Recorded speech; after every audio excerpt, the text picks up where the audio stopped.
long time ago, longer now than it seems, there was a whole flock of birds flying south for the winter. Unfortunately, as these flock was flying south, they came across a huge thunderstorm. And as the rains fell, the lightning flashed, the thunder crashed all around them, one little bird was knocked out of the sky. As she tumbled over and over again, she struck her wing on the branch of a tree. She couldn't fly anymore.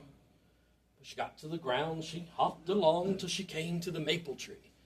And there she looked up at the maple and said, "Please, can I rest here?" Maple tree looked down at little bird and said, "No, no, you'll mess up all of my beautiful leaves. No, hop on." Poor little bird hopped on till she came to the oak.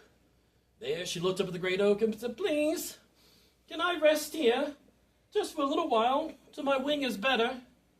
The oak tree looked down at little bird and said, "No, no, you'll eat all of my acorns. No, hop on." Poor little bird hopped on, asking all the trees in the forest. And they all said no. Then she heard a small voice. "You can rest with me if you like. My needles are a little sharp, but you can have as many berries as you wished." She turned around. It was the juniper bush. Now, the juniper does have sharp little needles for leaves, but little bird was so happy to finally have some place to rest, she quickly hopped in and nestled down as best she could.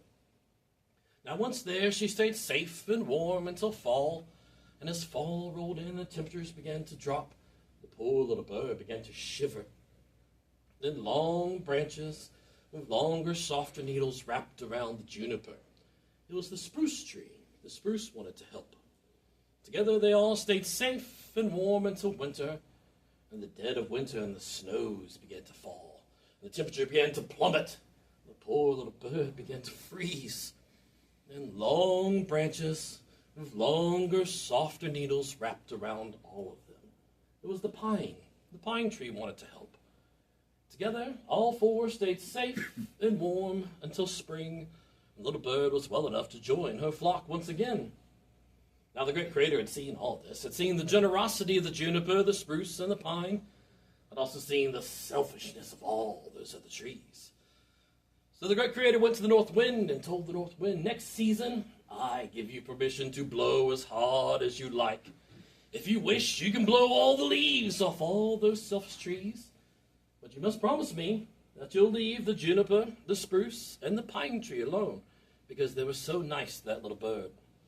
North Wind was excited about this. He'd never been let loose before. So the next season, he began to blow harder and faster than he ever had. And he stripped the leaves off all those selfish trees, all the way down to the sticks and the twigs. But he kept his promise. He left the juniper, the spruce, and the pine tree. And to this day, because they were so nice, that little bird, those trees are known as the Evergreens.